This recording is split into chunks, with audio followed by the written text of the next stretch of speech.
dosa yang kamu lakukan, jika tidak diampuni Allah Subhanahu wa ta'ala, cukup untuk menggugurkan kulit mukamu di akhirat nanti karena menanggung malu.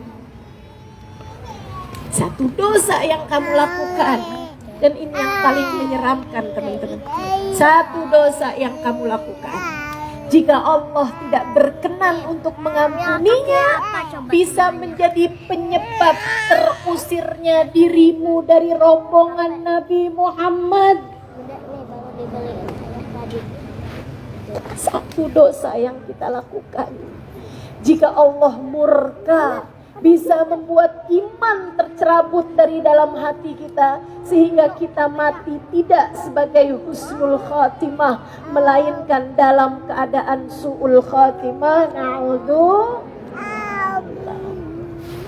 Makanya perlu banget kita minta ampunan sama Allah. Kita minta ampunan sama Allah. Apalagi saat lagi kumpul bareng-bareng, saat lagi qiyam.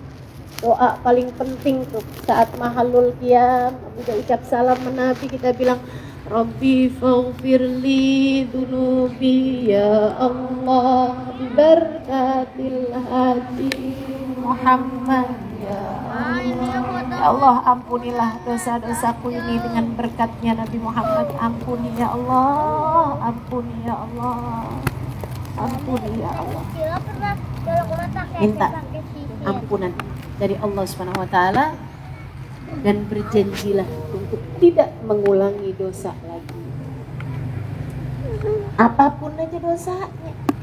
Dosa ngomongin orang, dosa marahin suami. Punya? Saya nggak punya Ustazah. Oh, kamu istri solehah. Bukan, saya nggak punya suami. Dosanya bohong, dosanya hutang riba, dosanya hutang riba. Ayo nih, yang kejebak sama hutang riba, segeralah bertaubat. Habisnya gimana dong Ustazah cara bayarnya nih? Ini saya kasih tahu nih, buatmu yang sedang terjebak hutang riba, bertaubatlah.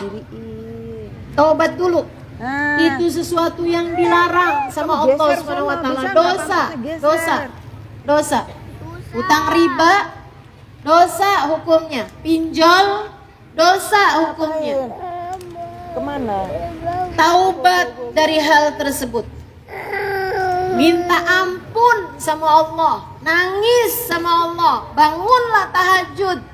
Sholatlah beberapa rakaat. Kemudian menangislah kepada Allah. Ya Allah, tolongin saya ya Allah. Tolongin saya ya Allah. Tolongin saya ya Allah. Selamatkan saya dari dosa riba ini ya Allah. Kapok, gak akan pernah lagi kerjain ya Allah. Tolongin saya. Kalau kamu sungguh-sungguh berdoanya, liatin Allah nanti akan kasih jalan keluar dari arah yang tidak kamu sangka-sangka. Habis itu jangan pernah hutang riba lagi. Saya bahkan sarankan kepadamu untuk jangan berhutang. Bahkan yang enggak riba aja jangan, apalagi yang riba. Bu, Kak, Dek, sesedikit apapun rezekimu cukup untuk membiayai hidupmu. Tapi sebanyak apapun rezeki yang kamu punya, seberapa banyak uang pun yang kamu punya, gak akan cukup untuk membiayai gaya hidupmu. Maka kalau pengen hidup dalam keadaan damai, jangan kebanyakan gaya. Setuju? Setuju. Udah aja gak apa-apa. Gak punya baju yang kayak dipakai tetangga kamu, gak apa-apa. Gak punya tas yang dipunya sama temen kamu, gak apa-apa. Gak punya sepatu, gak punya HP yang kayak dipegang sama saudara kamu, gak apa-apa. Hidup ini bukan perlombaan siapa yang paling kaya. Hidup ini adalah perlombaan menuju surga. Nggak apa-apa, nggak apa-apa. Saudariku sekalian yang saya muliakan, bertaubatlah dan berjanjilah nggak akan ngulangin lagi ya Allah, kapok ya Allah, nggak mau ngulangin lagi ya Allah. Itu yang nomor 4. Saudariku sekalian yang saya muliakan, kalau kamu mau menuju surga, pastikan rezekimu adalah rezeki yang halal. Jangan berani-berani sama yang haram.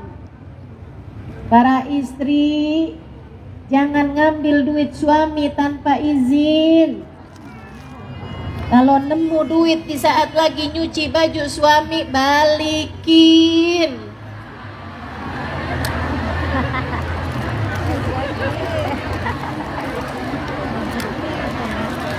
Ustazah, boleh gak balikinnya separoh? Kalau dianya halal boleh aja. Gitu. Jangan berani sama yang haram-haram, teman-teman saudaraku sekalian. Ini saya kasih tahu ya, saya kasih tahu. Uang itu kalau haram, larinya pasti akan kepada hal yang haram. Saya kasih tahu. Saya punya guru, satu hari cerita. Dia bilang, dia itu ceritanya lagi mau ke Jakarta, dia dari luar kota, di Jawa Tengah. Yai saya, dia bilang, saya Syarifah satu waktu lagi mau ke Jakarta. Di tengah jalan saya ketemu sama ada seorang, mohon maaf, pejabat yang korup lah gitu. Tapi ya walaupun dia korupsi, walaupun dia hartanya nggak halal, namanya orang ketemu sama kiai gitu, emang biasa tuh suka ngamplopin. Makanya saya selalu doa aja, saya nih doa minta sama Allah, ya Allah, ul wabaini wabaina, Mas, ambil baini wabainahum. Ya Allah, jauhkan saya dari harta yang haram, jauhkan saya dari orang yang punya harta yang haram.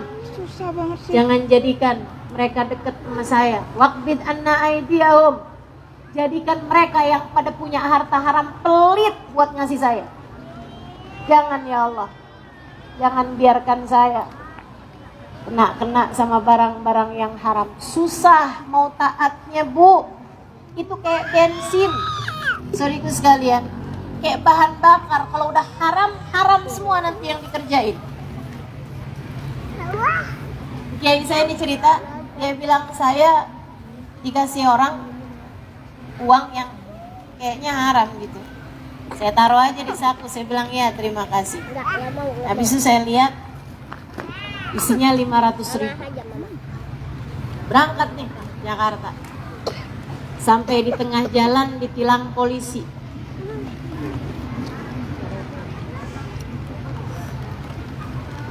Saya keluarin 250. Akhirnya lewatin. Saya bilang sama supir saya, ini kita bakalan kena tilang lagi nih di depan. Ternyata bener aja, nggak lama kita kena tilang lagi. Saya keluarin lagi yang 2,5. Nah, dah. Saya bilang sama dia, sekarang kita nggak akan kena tilang lagi. Ternyata beneran, sampai pulang nggak ada yang kena tilang, nggak ada kena apa-apa gitu. Supir saya bilang, supirnya Kiai ini bilang, wah, Kiai ini sekarang udah mukasyif nih, udah bisa tahu apa-apa yang mau terjadi gitu. Dia bilang, enggak, saya nggak mukasyif, saya nggak tahu apa yang terjadi. Tapi kok bisa bener persis Kiai? Kiai bilang ditilang sekali, habis itu Kiai bilang akan ditilang lagi sekali. Bukan saya tahu apa yang terjadi, akan tetapi di saku saya ada duit haram yang lagi nyari pemiliknya. Yang haram hanya untuk yang haram, yang haram hanya untuk yang haram. Kalau kamu menujunya kepada surga, maka kamu nggak bisa menuju surga pakai barang haram. Semuanya harus halal. Jadi nggak apa-apa sedikit, yang penting Nggak apa-apa sedikit, yang penting halal. Teman-teman, pastikan. Apalagi ibu-ibu anaknya lagi pada sekolah. Tuh, ibu anaknya lagi sekolah, jangan pernah kasih makanan haram ke dalam perut anak-anakmu. Kalau kamu kasih makanan haram, ilmunya nggak akan jadi ilmu yang manfaat. Bersiap-siap aja. Ntar anak hanya akan jadi anak yang durhaka. Na'udzubillah min dzalik. Yang keempat, pastikan rezekinya. Yang kelima, teman-teman sekalian, pengen jadi ahli surga, pastikan kamu berakhlak dengan akhlak yang baik. Afdal ma yudha fil mizan al khuluqil hasan. Yang paling bisa memberatkan timbangan adalah akhlak yang baik. Paling bisa beratin timbangan di akhirat nanti adalah akhlak yang baik. Kayak gimana sih akhlak yang baik? Antu'ti man haramak. Kamu bisa ngasih siapapun, bahkan orang yang gak mau ngasih sama kamu, kamu tetap mau ngasih. Ta'fu amman dalamak. Memaafkan siapapun yang berbuat salah sama kamu. Jadi ibu, kalau kamu susah maafin orang, hati-hati, takutnya kamu terhalang dari surga. Udah maafin aja bu, maafin aja. Kalau kamu mau nyari surga, kalau ada orang bikin salah, maafkan. Maafin. Wa tuhsin ilaman asaili. Yang ketiga, kata Nabi, akhlak yang mulia itu kamu tetap memberi kepada yang tidak mau memberi padamu. Kamu memaafkan siapapun yang berbuat salah padamu. Yang ketiga, kamu berbuat baik, bahkan kepada orang yang tidak baik kepadamu. Nggak apa-apa, kamu udah senyum, dia tetap cemberut, biarin aja. Kamu baik sama orang, orangnya nggak baik sama kamu, biarin dia aja. Ada orang ngomong kasar, biarin orang, kamu jangan. Kenapa gitu? Karena saya sedang menuju kepada surga. Dan yang terakhir, kalau kamu pengen jadi wanita yang masuk dalam surga, pastikan hatimu benar. Pastikan hatimu sehat. Hati yang sehat, hati yang cinta kepada Allah, hati yang cinta kepada Nabi Muhammad. Kalau kamu kepengen masuk surga, syarat terakhir, pastikan di dalam hatimu terdapat cinta kepada Sayyidina Muhammad. Sebab Nabi Muhammad bilang, almar'u ma'aman ahab. Seseorang hanya akan dikumpulkan dengan yang dia cintai. Sementara kunci surga itu